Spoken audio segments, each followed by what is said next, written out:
Selamat pagi saudara-saudara, semoga damai dan sukacita dari Tuhan Yesus senantiasa memenuhi kehidupan saudara-saudara. Mari persiapkan kehidupan kita untuk mendengarkan firman-Nya. Kita berdoa. Ya Tuhan, kami begitu rindu untuk mendengarkan isi hati-Mu di pagi hari ini.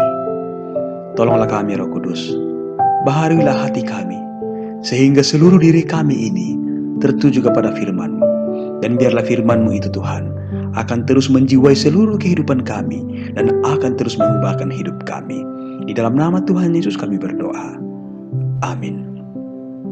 Mazmur 25 ayat 14-20. Tuhan bergaul karib dengan orang yang takut akan Dia, dan perjanjiannya diberitahukannya kepada mereka. Mataku tetap terarah kepada Tuhan, sebab Ia mengeluarkan kakiku dari jaring. Berpalinglah kepadaku dan kasihanilah aku, sebab aku sebatang kara dan tertindas. Lapangkanlah hatiku yang sesak, dan keluarkanlah aku dari kesulitanku.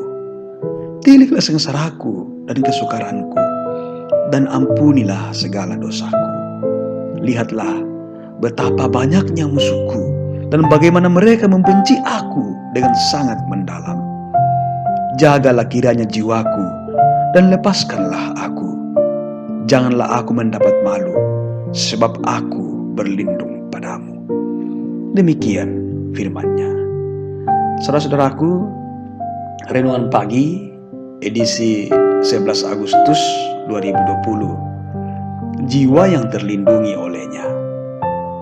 Saudara-saudara, ketika seseorang merasa dipermalukan, dia akan merasa tidak diakui, tidak dihormati, dan sangat merasa kehilangan reputasi, dan kemudian akan kehilangan kesukaan.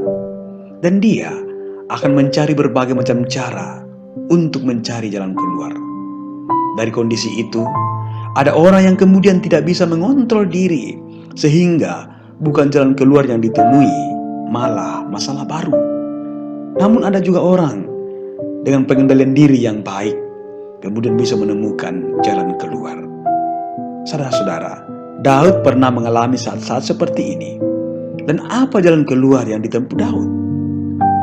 Daud dalam kondisi yang sangat tertekan dan merasa sangat tidak berdaya di depan lawannya. Namun kesaksian Alkitab mengungkapkan bahwa Daud datang kepada Tuhan dan memohon Tuhan untuk memimpin, membimbing, dan melindunginya dari rasa yang dipermalukan oleh musuhnya. Pengertian musuh dapat berarti orang-orang yang mencoba untuk merugikan dan mencelakakan dirinya. Musuh juga dapat diartikan sebagai pergumulan berat dan segala godaan yang membuatnya jauh dari Tuhan atau berada dalam dosa. Saudara-saudaraku, Daud menuliskan Mazmur di dalam keadaan mood yang tidak baik. Ia merasakan sebuah keadaan yang sangat tidak baik, stres yang berat, dan merasa berjuang sendiri dalam hidupnya. Orang yang merasa mengalami perasaan seperti ini biasanya cepat tersinggung dan gampang putus asa karena mood yang tidak baik. Pengharapan dan kelegaan Daud diperoleh ketika ia menaikkan pujian dan doa kepada Tuhan, dan di dalam kepercayaannya dan pengharapan yang teguh. Apa yang Daud lakukan untuk memperoleh kelegaan dan anugerah daripada Allah? Yang pertama, Daud mengakui dirinya orang berdosa dan meminta pimpinan Tuhan. Yang kedua, Daud menaruh kepercayaan dan pengharapan kepada Tuhan. Inilah anugerah Tuhan yang membuat Daud bisa keluar dari rasa malu dalam jerat musuhnya. Saudaraku, dalam hidup ini mungkin ada saat-saat tertentu kita merasa tidak diakui oleh orang-orang yang ada di sekitar kita. Mungkin ada fase dalam hidup kita sepertinya hidup terasa sangat sesak karena himpitan, tekanan, atau pergumulan. Ada ruang dalam hidup kita sepertinya kita berada di lorong buntu. Namun saudara-saudara, semuanya harus kita hadapi. Kita akan kalah jika kita lari. Namun dalam hal ini, yang paling utama kita lakukan adalah datanglah kepadanya, mengakui akan keterbatasan kita, dan percayakan kehidupan kita kepadanya.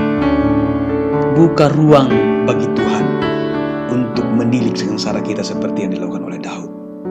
Katakan kepadanya, jagalah kiranya jiwaku dan lepaskanlah aku. Janganlah aku mendapat malu, sebab aku berlindung padamu. Ayat 20. Ya, saudara-saudara, hanya dalam Tuhan ada pemulihan sesungguhnya. Hanya di dalam Tuhan jiwa kita akan terlindungi. Dan pada akhirnya jiwa kita akan berkata, hanya dekat Allah saja aku tenang, daripadanya lah keselamatanku. Saudara-saudara, Tuhan ada dalam setiap sisi kehidupan kita. Amin. Mari kita berdoa. Terima kasih Tuhan untuk firman kehidupan yang kami alami pada pagi hari ini. Firman-Mu meneguhkan iman kami, bahwa di tengah-tengah kesesakan kehidupan kami, kesesakan jiwa kami karena tekanan dari lawan kami, dari musuh-musuh kami, tekanan dari pergumulan, tekanan dari dosa yang kami lakukan, kami yakin bahwa kami bisa dipulihkan oleh anugerah Tuhan. Karena itu, biarlah kami seperti Daud kembali kepadamu, mengakui keterbatasan kami dan mengandalkan anugerah-Mu, supaya kehidupan kami semakin dipulihkan dan jiwa kami akan tentram di dalam Tuhan. Allah kami Maha Baik, kasihani kami Tuhan, ampuni kami, dan lanjutkanlah pemeliharaan-Mu kepada kami sekalian Tuhan, di dalam nama Tuhan Yesus